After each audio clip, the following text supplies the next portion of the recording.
Alam niyo, ma'am, nakakatuwa po. Kasi lumalaban po kayo, saka hindi po kayo sumusuko. Alam niyo, ma'am, kahit hindi po tayo magkadugo, at dati po, naging kaaway niyo po ako.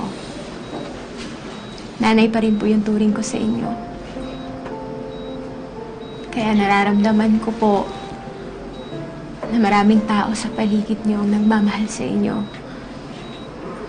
Kaya magpagaling na po kayo, ma'am, para makasama na po namin kayo. Oo nga ako, tita. Namimiss ko na ho yung mga sermon nyo eh. Tita, siya nga po pala, nagbago na ako. Hindi na ako lasenggo.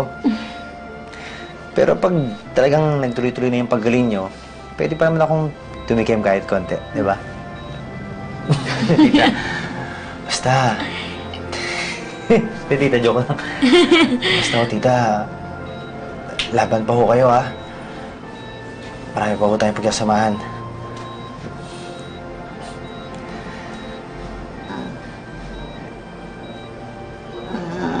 Ma'am? Tita, huwag niyo ho munang pilitin, ha? Pag hindi niyo pa kaya, magpahinga lang ho kayo. Ma'am? Naintindihan mo ba? Ma'am?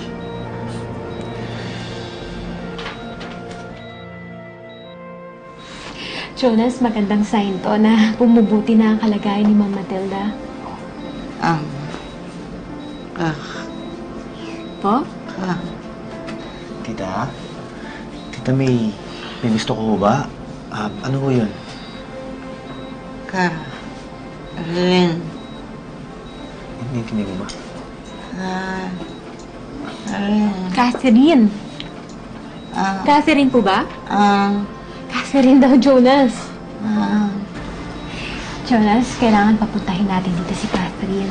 I'm sure matutuwa talaga siya kapag nalaman niya na gising na yung lola niya.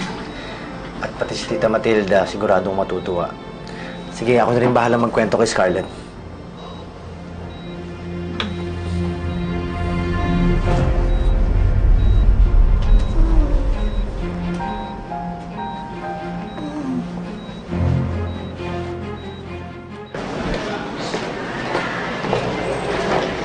O, paano, Isabel?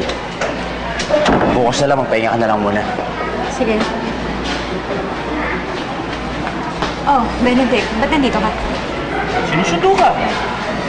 Marami na kasing manik sa mga panahon ngayon eh. Kung mahal mo ang sarili mo, tigilan mo na to si Isabel. Pinagbabantaan mo ba? Tayo kaibigan lang. Benedict. What? Sige na, Jonas. Let's go.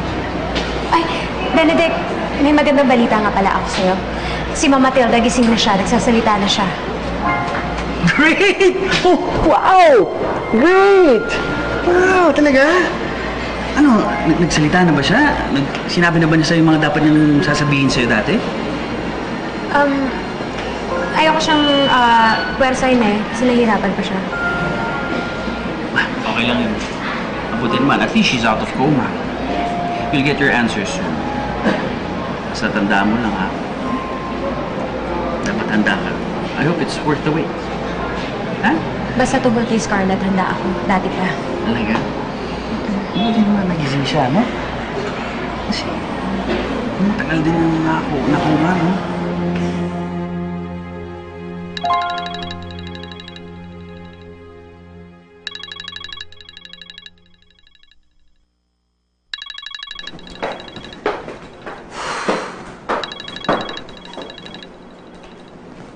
Jonas.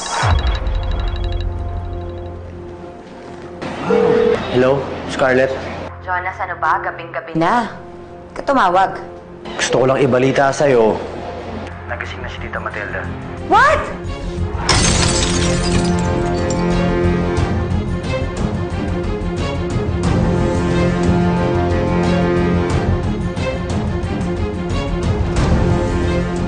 Sigurado ka pa nagising na si Mama?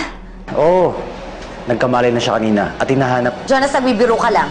Baka nananaginip ka lang. Scarlett, ano ba yung pinagsasabi mo? Bakit na parang gulat na gulat ka? Oo, nagulat talaga ako.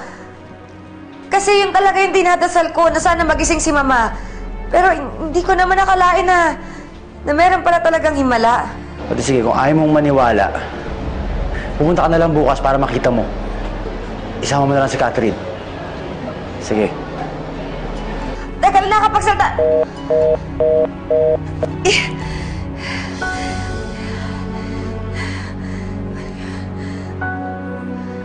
Uy! Ingat, baka mabubog ka. Anong sabi? Ano, gising na daw ba yung matanda?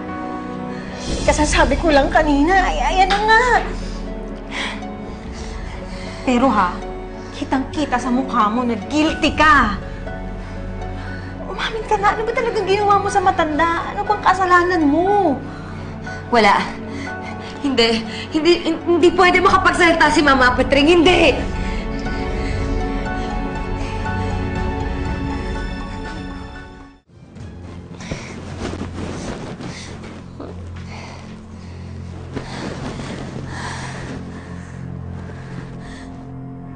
Tanggalin mo si Scarlett. Ibalik mo si Jonas bilang administrator ng aking kumpanya at ng mga mamanahin ng apo ko na si Catherine. Hindi mo ako pwede alisan ng mana! Alam ko kung ano ang totoo. Pero bago man lang ako mamatay, sisiguraduhin ko na wala kang makukuha mula sa akin.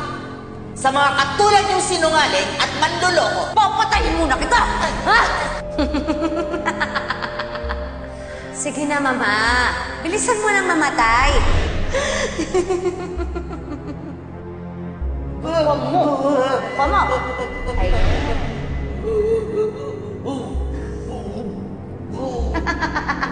Oo na. Hindi na akong tunay na ina ng leche mong apo. Gusto mo bang malaman kung sino nanay? Walang iba, kundi si Isabel. Pero alam mo ba kung ano mas brilliant? Yang yelo. Kasi kapag natunaw, walang ebidensya. At literal na malamig na bangkay ka.